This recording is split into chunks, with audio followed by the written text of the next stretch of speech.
বাংলা ব্লকের কর্মসূচিতে অচল ঢাকা, সড়কে সড়কে শিক্ষার্থীদের অবস্থান। কোটা আন্দোলনের যৌক্তিকতা নেই বললেন প্রধানমন্ত্রী। কাল চীন সফরে যাচ্ছেন শেখ হাসিনা। কোনো চুক্তি নয়, 20টিরও বেশি সমঝোতা স্মারকে সইয়ের সম্ভাবনা জানালেন পররাষ্ট্রমন্ত্রী।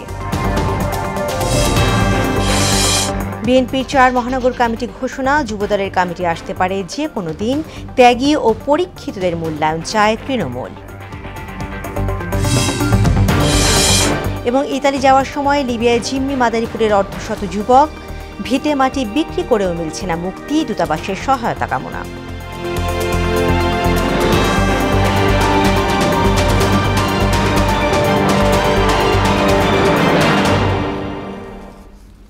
আসসালামু আলাইকুম, মোহনা সংবাদে সবাইকে স্বাগত। শুনছিলেন শিরোনাম, সঙ্গে আছি তাসমিয়া জেরিন। এবারে বিস্তারিত। সরকারি চাকরিতে কোটা পুনর্বহাল সিদ্ধান্তের প্রতিবাদে রাজধানী সহ দেশের বিভিন্ন স্থানে বাংলা ব্লকেট কর্মসূচি পালন করেছে আন্দোলনরত শিক্ষার্থীরা। দাবি আদায়ে বেলা 3টার দিকে রাজধানীর শাহবাগ মোড়, সায়েন্স ল্যাব, চাংখারপুল, নীলক্ষেত, মতিঝিল সহ বিভিন্ন পয়েন্টে শিক্ষার্থীরা অবস্থান নেয়। এ সময় ওইসব এলাকায় সড়কে যান চলাচল বন্ধ হয়ে যায়। চরম দুর্ভোগে পড়েন যাত্রীরা। ঢাকার বাইরেও জেলা ও বিশ্ববিদ্যালয় পর্যায়ে শিক্ষার্থীরা মহাসড়কে বাংলা ব্লকের কর্মসূচি পালন করে। দর্শক, রাজধানীর শাহবাগ মোড় থেকে সরাসরি যোগ দিচ্ছেন সহকর্মী হুমায়ুন কবির। হুমায়ুন, শাহবাগের শিক্ষার্থীদের কর্মসূচি কি এখনো চলছে? সার্বিক পরিস্থিতি আমাদেরকে জানাবেন।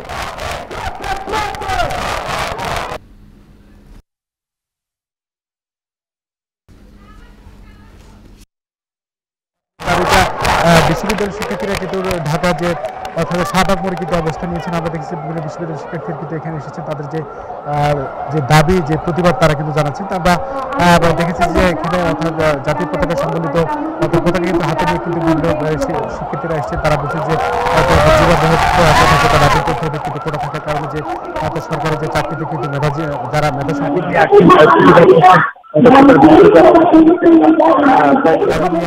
প্রতিবাদ করছেন, অর্থাৎ কোটার বিরুদ্ধে যারা অবস্থান নিয়েছেন। আমরা কয়েকজন শিক্ষার্থীদের সাথে আমরা কথা বলার চেষ্টা করবো। তো আপনাদের দাবিটা যদি আমাদের একটু বলতেন। জি, দাবিটা যদি একটু বলতেন। আমাদের দাবি হচ্ছে এই বৈষম্যমূলক ও হঠকারী 56% কোটা বাতিল করতে হবে। মাত্র 2% বা 2.5% মানুষের জন্য 56% কোটা কোনোদিনই যৌক্তিক না। এই অযৌক্তিক হঠকারী বৈষম্যমূলক কোটা বাতিল হচ্ছে আমাদের একমাত্র দাবি, এবং দাবি আবার না হওয়া পর্যন্ত আমরা রাজপথে থাকবো, রাজপথ থেকে নামবো না।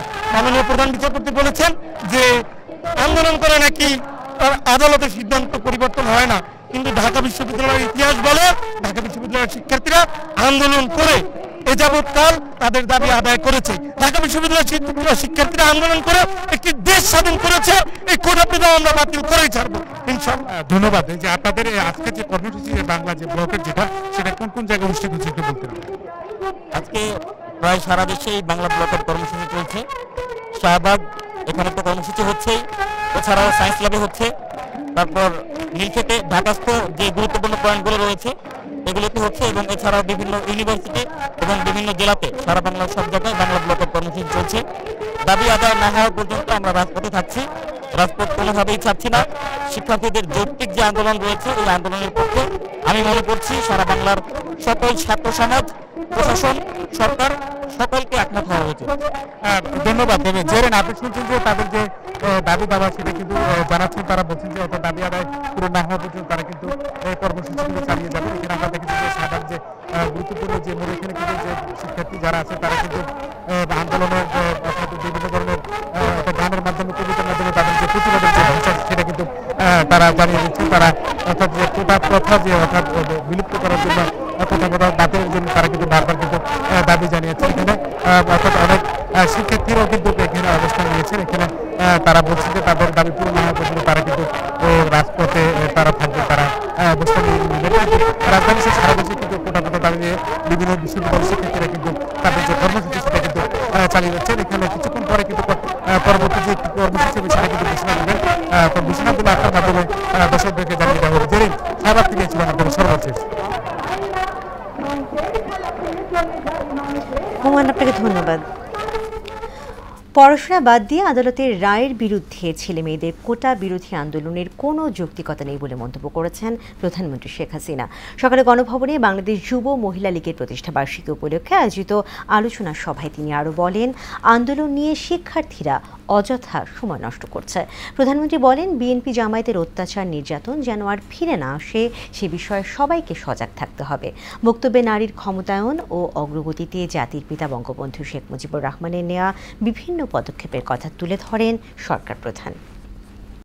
পাবলিক সার্ভিস কমিশনের পরীক্ষার হিসাব যদি দেখা যায়, তখন দেখা যাবে যে আগে যেখানে কোটা থাকতে মেয়েরা যে পরিমাণ সুযোগ পেত সেই পরিমাণ সুযোগ কিন্তু এই কয়েক বছরে আর পায়নি। এটা হলো বাস্তবতা। এমনকি অনেক অনেক জেলা, প্রত্যন্ত অঞ্চল, সে অঞ্চলের মানুষগুলি কিন্তু বঞ্চিত থেকে গেছে, তারাও চাকরি পাচ্ছে না। আজকে আন্দোলনের নামে যেটা আবার করা হচ্ছে, পড়াশোনার সময় নষ্ট করা, এটারও কোনো যৌক্তিকতা আছে বলে আমি মনে করি না। দর্শক, কোটা পরিস্থিতি নিয়ে এবারে জানবো রাজধানীর সায়েন্স ল্যাব মোড়ের পরিস্থিতি। সেখানে আছেন আমাদের সহকর্মী এমআর আসাদ। আসাদ, কর্মসূচি নিয়ে কি বলছেন শিক্ষার্থীরা? কোটা নিয়ে প্রধানমন্ত্রীর বক্তব্যের পর আন্দোলনকারীদের ভাষ্য কি?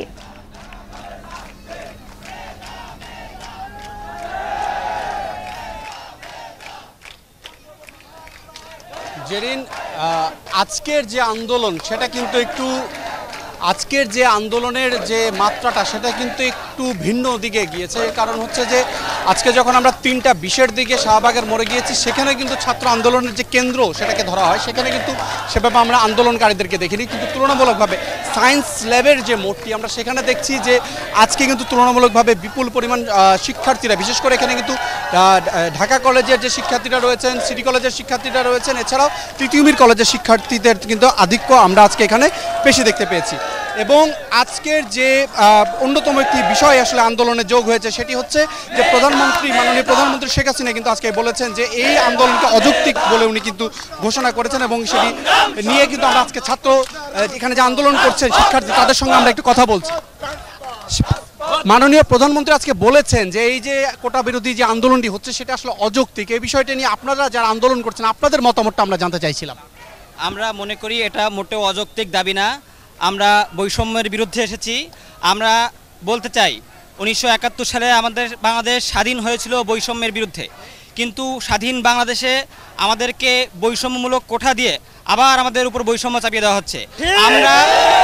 আমরা এর তীব্র প্রতিবাদ জানাই। আমরা আরেকটা কথা বলতে চাই, 18 সালে প্রধানমন্ত্রী শেখ হাসিনা নিজেই কিন্তু এই যেই কোটা প্রথা এটি বাতিল করেছিল। এখন তিনি যদি এই কথা বলে আমরা তার কথা মানব না। আমরা 18 সালে রক্ত দিয়ে যেই পরিপত্র অর্জন করেছিলাম আদালতে কলমের কোছায়, সেই কোটা প্রথা আমরা পুনর্বহাল করতে দিব না। সে বিষয়ে আরেকটা বিষয় আমি জানতে চাইবো যে যেহেতু আপিল বিভাগের রায় হয়ে গিয়েছে, সংসদীয় বা অন্য কোনো পদ্ধতির কোনো রাস্তা আপনারা জানেন কিনা, আপনাদের কোনো পরামর্শ আছে কিনা বা আহ্বান আছে কিনা সরকারের প্রতি যে এই পন্থায় যে পরিপত্রটাকে আবার পুনর্বহাল করা যায়? আমরা আমাদের যারা সমন্বয়কারী আছে তাদের সাথে আমরা কথা বলে রাজপথে এসেছি। আমরা সেন্ট্রালের সাথে সমন্বয় করে আমরা আজকে অবস্থান কর্মসূচি পালন করছি। এটা আমাদের যারা সমন্বয়কারী আছে তারা এই বিষয়টা বলতে পারবে। জি জেরিন, আপনি আসলে দেখতে পাচ্ছেন যে নিজেদের দাবি আদায়ে কিন্তু যত রকম ঘোষণায় আসুক না কেন, শিক্ষার্থীরা যারা চাকুরির প্রত্যাশী এবং শিক্ষার্থীরা রয়েছেন তারা কিন্তু তাদের অবস্থানে অনড় এবং অটল। এবং তারা কিন্তু যে স্লোগানটি দিয়েছেন সেটি হচ্ছে তাদের এই আন্দোলনের জন্য যদি হরতাল বা ধর্মঘটের মতো বড় কোনো কর্মসূচিতে যেতে হয় সেটিতেও তারা যাবেন। জেরিন, এই ছিল আমার কাছে সায়েন্স ল্যাব মোড় থেকে কোটা বিরোধী আন্দোলন থেকে সর্বশেষ। আসাদ, আপনাকে ধন্যবাদ। পেনশন স্কিমের প্রজ্ঞাপন বাতিল না হওয়া পর্যন্ত আন্দোলন চালিয়ে যাওয়ার কথা আবারও জানিয়েছেন আন্দোলনরত বিশ্ববিদ্যালয়ের শিক্ষকরা। সকাল থেকে ঢাকা বিশ্ববিদ্যালয়ের কলা ভবনের সামনে অবস্থান নেন তারা। এ সময় শিক্ষকদের পেনশন স্কিমের নানা নেতিবাচক দিক তুলে ধরেন বক্তারা। ঢাকা, রাজশাহী, চট্টগ্রাম, জাহাঙ্গীরনগর, জগন্নাথ, বুয়েট সহ দেশের 39টি বিশ্ববিদ্যালয়ের শিক্ষকেরা প্রত্যয় বাতিল সহ 3 দাবিতে ক্লাস, পরীক্ষা ও প্রশাসনিক কার্যক্রম বর্জন করে আন্দোলন চালিয়ে যাচ্ছেন। আন্দোলনে শরিক হয়েছেন বিশ্ববিদ্যালয়ের কর্মকর্তা কর্মচারীরাও। এটি একটি পেশাদারিত্বের রক্ষার মর্যাদার আন্দোলন, অন্য কোনো আন্দোলনের সাথে আমাদের কোনো সম্পর্ক নেই। আমাদের এই আন্দোলন হচ্ছে পরবর্তী প্রজন্ম এবং উচ্চ শিক্ষাকে সংরক্ষণের এবং সুরক্ষার আন্দোলন। সেই কারণে আমরা 3 দফা দাবিতে আন্দোলন করছি। যুক্তরাষ্ট্র থেকে 1% হলেও বাংলাদেশে দারিদ্র্যের হার কমানোর প্রত্যয় জানিয়েছেন প্রধানমন্ত্রী শেখ হাসিনা। একই সঙ্গে তিনি বলেন, বাংলাদেশ কারো রক্তচক্ষুকে ভয় পায় না।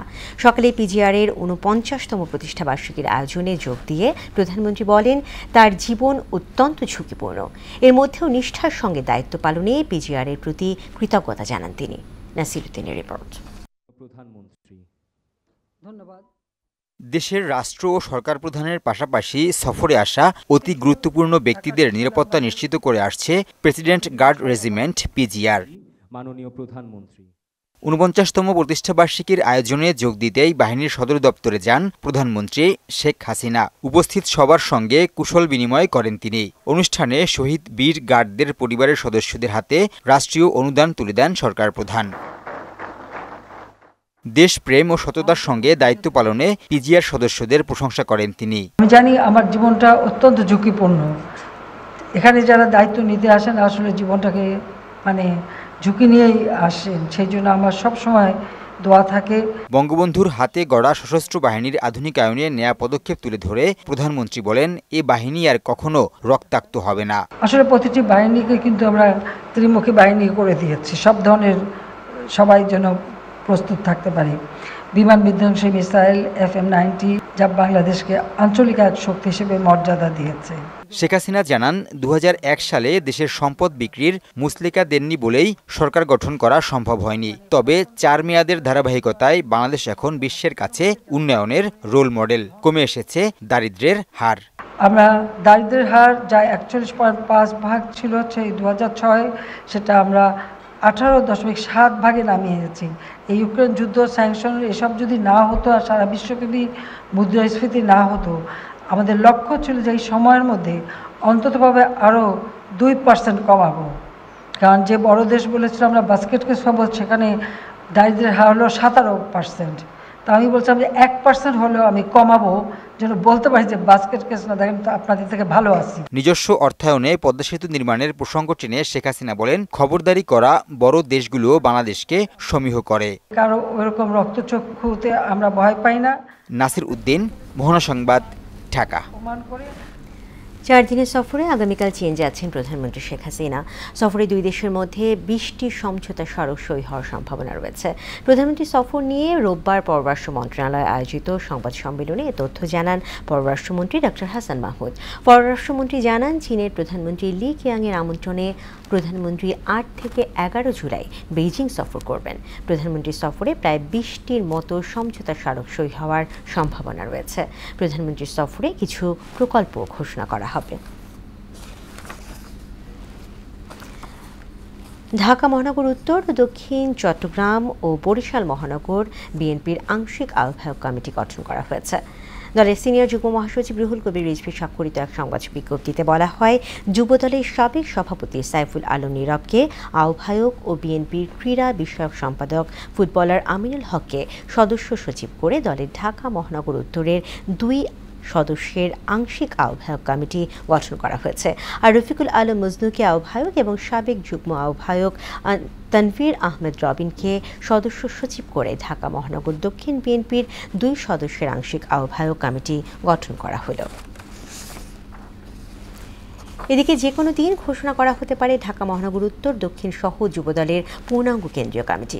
এক্ষেত্রে পদ প্রত্যাশীরা দলের সভা সমাবেশ বড় বড় বহর নিয়ে তাদের শক্তি জানান দিয়েছেন। তবে বিএনপি নেতারা জানান, তারা দলের দুর্দিনে পাশে ছিলেন এমন নেতৃত্বকে বাছাই করছেন দলের হাইকমান্ড। খুব দ্রুত সময়ের মধ্যে দলের বিলুপ্ত কমিটিগুলো গঠন করা হবে বলেও জানান তারা। আরও জানাচ্ছেন হুমায়ুন কবির। গেল 13 জুন মধ্যরাতে যুবদলের কেন্দ্রীয় কমিটি বিলুপ্ত ঘোষণা করে বিএনপি। প্রায় 23 দিন অতিবাহিত হলেও এখনো পর্যন্ত কোনো বিলুপ্ত কমিটি গঠন করা হয়নি। তবে নিরাসন্নি যুবদলের পদপ্রত্যাশীরা সরকার বিরোধী আন্দোলন জোরদার করতে দলের হাইকমান্ড ত্যাগী নির্যাতিতদের মূল্যায়ন করবেন বলে আশা জানান তারা।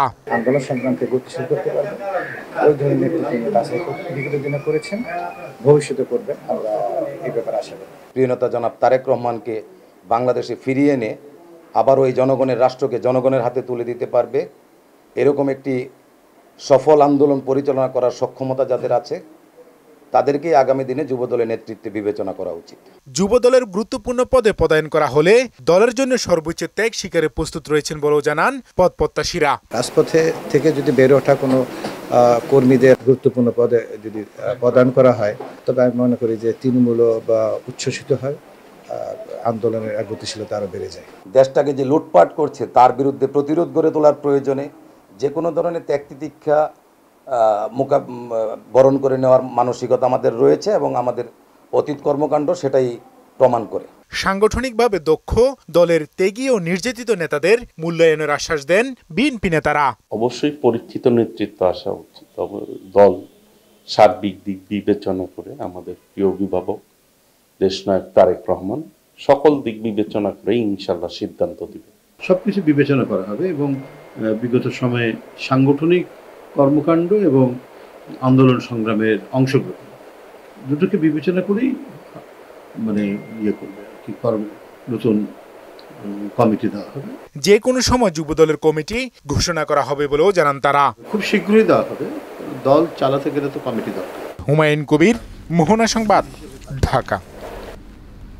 স্বপ্ন ছোঁয়ার আশায় অবৈধভাবে ইতালি যাওয়ার সময় লিবিয়ার দালালদের হাতে জিম্মি হয়ে পড়েছেন মাদারীপুরের আমগ্রাম ইউনিয়নের অর্ধশত যুবক।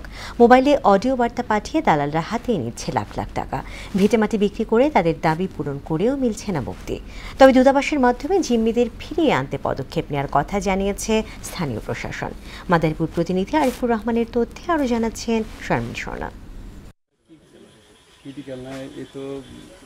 মাদারীপুরের রাজুর উপজেলার আমবাগ গ্রামের শাওন বাগচি ৮ মাস আগে ভাগ্য বদলের আশায় দালাল মমরাজ ব্যাপারীর প্রলোভনে যাত্রা করেন ইটালির উদ্দেশ্যে। বর্তমানে পরিবারের সঙ্গে যোগাযোগ বিচ্ছিন্ন তিনি।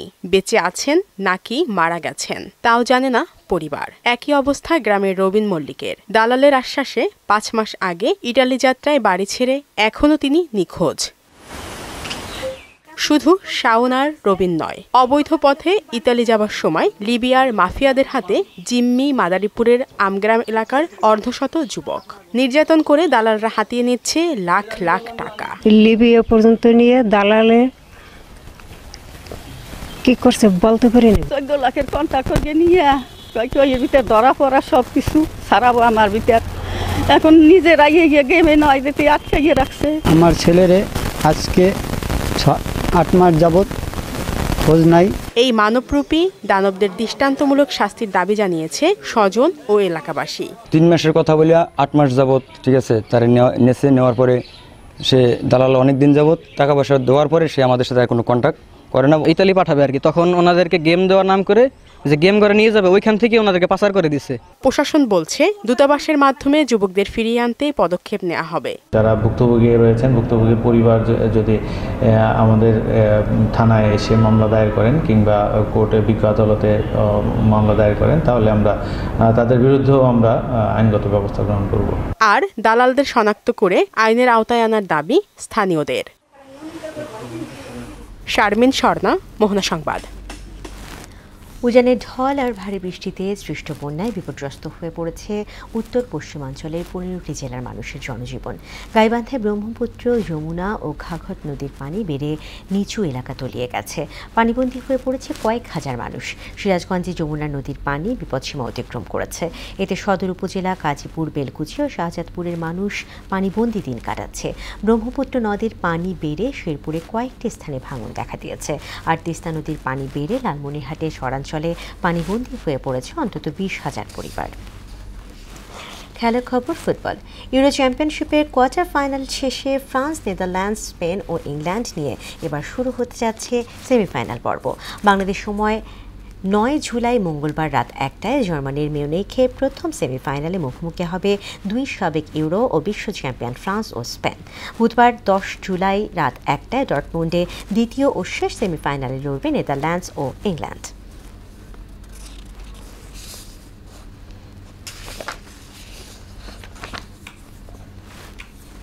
শেষ করব মোহনা সংবাদ, যাওয়ার আগে শিরোনামগুলো আরও একবার।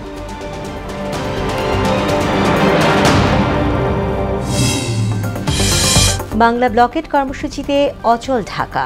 সড়কে সড়কে শিক্ষার্থীদের অবস্থান, কোটা আন্দোলনের যৌক্তিকতা নেই বললেন প্রধানমন্ত্রী। কাল চীন সফরে যাচ্ছেন প্রধানমন্ত্রী শেখ হাসিনা। কোনো চুক্তি নয়, 20টিরও বেশি সমঝোতা স্মারক সইয়ের সম্ভাবনা জানালেন পররাষ্ট্রমন্ত্রী। বিএনপির 4 মহানগর কমিটি ঘোষণা, যুবদলের কমিটি আসতে পারে যে কোনো দিন। ত্যাগী ও পরীক্ষিতদের মূল্যায়ন চায় তৃণমূল। এবং ইতালি যাওয়ার সময় লিবিয়ায় জিম্মি মাদারীপুরের অর্ধশত যুবক। ভিটেমাটি বিক্রি করেও মিলছে না মুক্তি, দূতাবাসের সহায়তা কামনা। দর্শক, এই ছিল মোহনার সংবাদে। এরপরের সংবাদ রাত 9টায়। এর আগে সংবাদ এক নজরে থাকছে সন্ধ্যা 7টায়। মোহনার সবশেষ খবর জানতে ভিজিট করুন www.mohana.tv। সংবাদ দেখতে পারেন আমাদের ফেসবুক পেজ ও ইউটিউবে। এতক্ষণ সঙ্গে থাকার জন্য ধন্যবাদ।